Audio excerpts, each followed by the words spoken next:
News Today. A group of Cleveland Browns players knelt and prayed during the national anthem last night. Hear what Coach Hugh Jackson had to say about that. Coming up, Lena.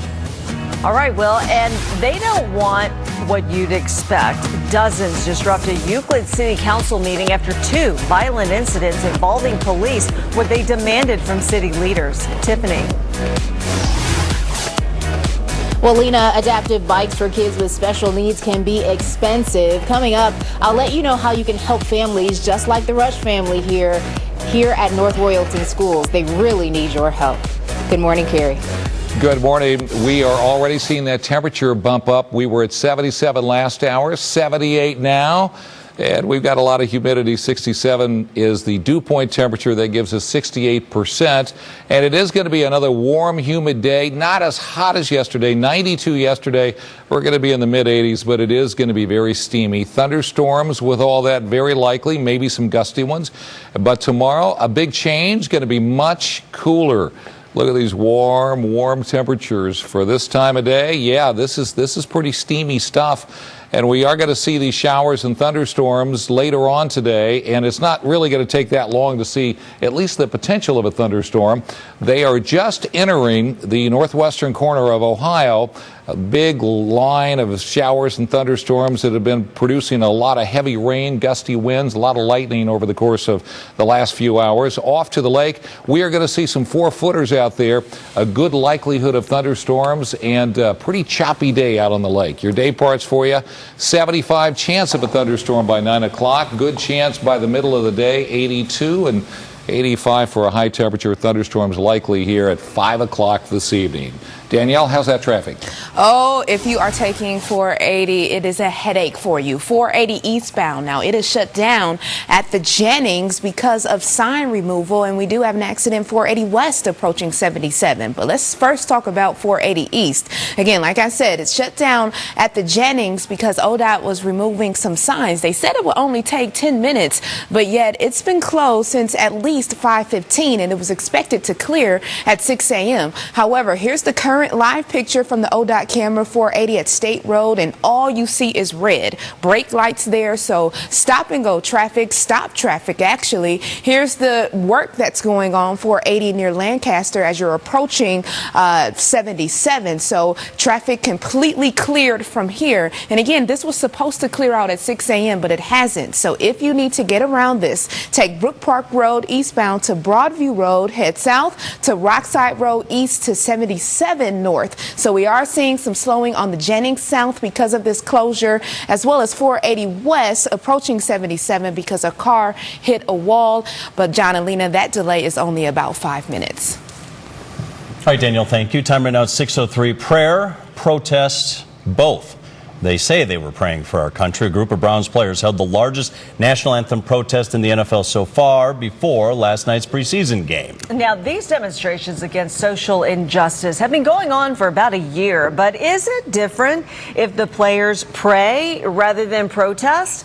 Head to WKYC.com/vote now to take part in our interactive poll. Meanwhile, Will Ewick is live at First Energy Stadium with more reaction. Good morning, Will.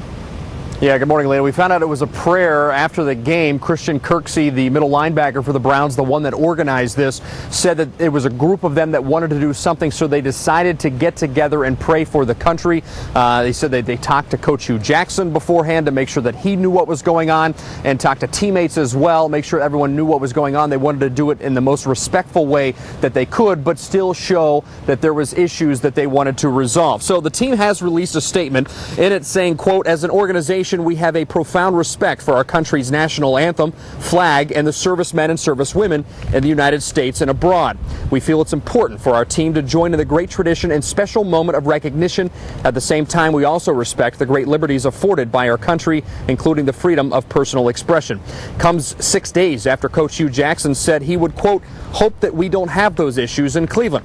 Jackson, though, revisited his initial comment 2 days afterwards, reading a statement intended to clarify his views on the subject, telling players that they should, quote, "embrace the platform that they have as NFL players to improve our community and use the platform in a positive, thoughtful, and responsible manner." Last night, Jackson asked about those kneeling after the game. You know, we respect our players. We respect the flag. Those guys came to me and talk to me about it before they ever made a decision to do it. So again, that's the way I feel about it, and we've talked about this, and I said at some point in time they may, and they have, and so again, I won't know about the next game until it happens. But again, this was tonight, and we'll move on from there. It was 12 players kneeling, 5 of those standing next to them with their hands on their shoulders for a total of 17. Of note, John, it was Seth DeValve, one of those kneeling, became the first white player to actually kneel during the anthem. He was asked about that after the game and said that he hopes to have kids here with his black wife and knows that he needs to have a better world, a better country for them. Obviously, a situation with all these teams getting in on this that's probably not going away anytime soon. No, we can tell by the reaction we're getting here at the station. A lot of comments on our Facebook page. Also, our instant poll here, 72% saying right now it is still disrespectful, the actions that they took last night. All right, Will, more reaction throughout the morning. Let us know your thoughts there at home. As for the game, not a lot of highlights. Browns did win 10-6. Brock Osweiler got the start, 6 for 8, 25 yards, picked off. The ball was tipped here. Nothing great on the stat sheet. Deshaun Kaiser came in, was 8 of 13 for 74 yards and scored the one rushing touchdown. But again, he's got some work to do. The scrambling here, those are NFL defenses. And if you're going to start in this league with the bigger and faster defenses, they go after guys who do that. After the game, Hugh Jackson said he would like to announce his starting quarterback for the season this Wednesday. He says he's got a lot of tape to watch, though. He says there's good and there's a lot of learning that has to be done. But we'll see what happens. Decision day right now is set for Wednesday. Dozens of people disrupted Euclid's city council meeting last night in response to 2 recent incidents involving police. Now, the first incident happened earlier this month when an officer got into a violent struggle with a suspect that was recorded on Facebook Live.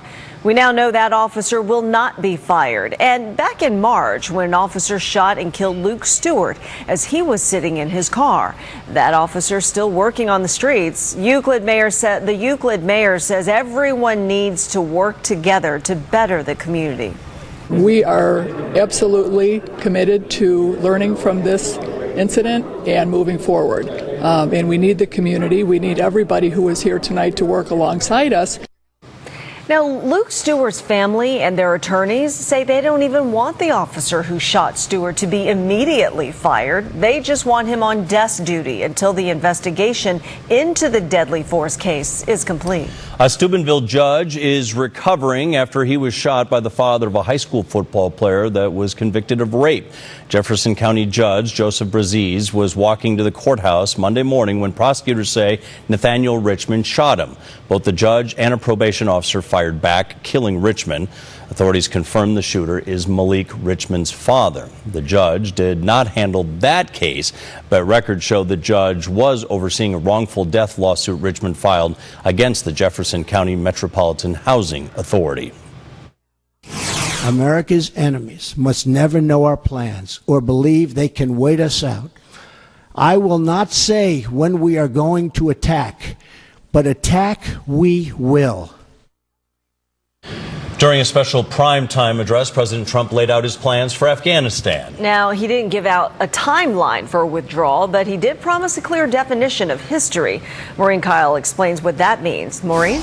Yeah, President Trump says he knows Americans are frustrated about the 16-year war in Afghanistan and we deserve a winning strategy. In the past, he said that he would like to see a swift withdrawal, calling the war a waste of money. But during the address, the president said it's a different decision when you're actually president. He says a hasty withdrawal could only leave space for terrorist groups to grow. So instead of nation building, the president says the focus will be on obliterating terrorists. He didn't outline a strategy for this or say when the U.S. would attack, but he promised we will. And President Trump also promised to crack down on countries supporting Afghanistan. We have been paying Pakistan billions and billions of dollars. At the same time, they are housing the very terrorists that we are fighting. But that will have to change. President Trump says our support isn't a blank check. During the speech, there was no mention of troop numbers, but U.S. officials say he'll probably go along with the Pentagon's recommendation of sending 4,000 new troops. The president also touched upon the issue of race that's been happening here in the country, saying when soldiers return home from fighting overseas, they deserve to return to a nation that's not divided. Lena? All right. Thanks, Maureen. Well, it looks like voters may get the chance to decide if their tax dollars should be used for renovations at the Q. The Cuyahoga County Board of Elections confirms the Greater Cleveland congregations and other groups did collect enough signatures to get the referendum on the ballot. So now the measure must go before Cleveland City Council, which could vote to repeal the original ordinance that allowed tax dollars to be used for the multi-million-dollar improvements. Well, your vote is certainly needed here. A local school district is looking to make sure that kids with special needs get the same opportunity as other kids so they can get specially adapted bikes. Right. It's as easy as riding a bike, the voting process, right? Tiffany Tarpley joins us live from North Royalton. And Tiffany, they've entered a contest to get money to start this and get bikes like this one. Cool. Yes, bikes just like this one, but really they want to expand the bikes that they have. I mean, this isn't even a program that started, so they really need this grant money to get things going. And I'm here now with Julie. She's the director of pupil services. We also have Alex. We've been introducing you to him throughout the morning. But this is going to help students like Alex and just so many more people as well, right, Julie? It is. Our goal with the program that Dr. Kelly really looked to implement was to be able for us to provide an activity for families that would go beyond the school. And so our goal is to get a variety of bikes within our school system that parents can check out, that they can work with our therapists on to find a goodness of fit, so that when our students and families want to take that bike ride, we've got some materials that they can use that will allow them to just have an inclusive activity and be able to participate in things that all families do. And this is something that people have been asking for, though. That's why you felt the need to do. We did. We have parents who request in the summer, do you have some bikes that we can check out? We'd like our student to be able to do that. And we don't have that wide range of materials. We don't even have a lot to be able to do that with. So we're hoping to be able to provide a range for all families. And so when you talk about school districts being financially strapped, I mean, these are the things they want to be able to provide. So John and Lena, $25,000 they can get with this grant, State Farm. We've posted a link to the contest on our website, WKYC.com. Just look for Gears for Grins, North Royalton Schools. Okay, very good. And I like that name. I like that name, Gears for Grins. Yeah. Says it all right there. Tiffany, thank you. It is almost 6:13. Want to book a flight? Why, today may be the day to get a great deal. And groceries delivered right to your door. Some big news from Uber and a leading grocery chain. Carrie's in for Holly. We're talking about a steamy day once again. However, there is a big change coming. I think most folks will like it, but there could be some thunderstorms coming this way as well.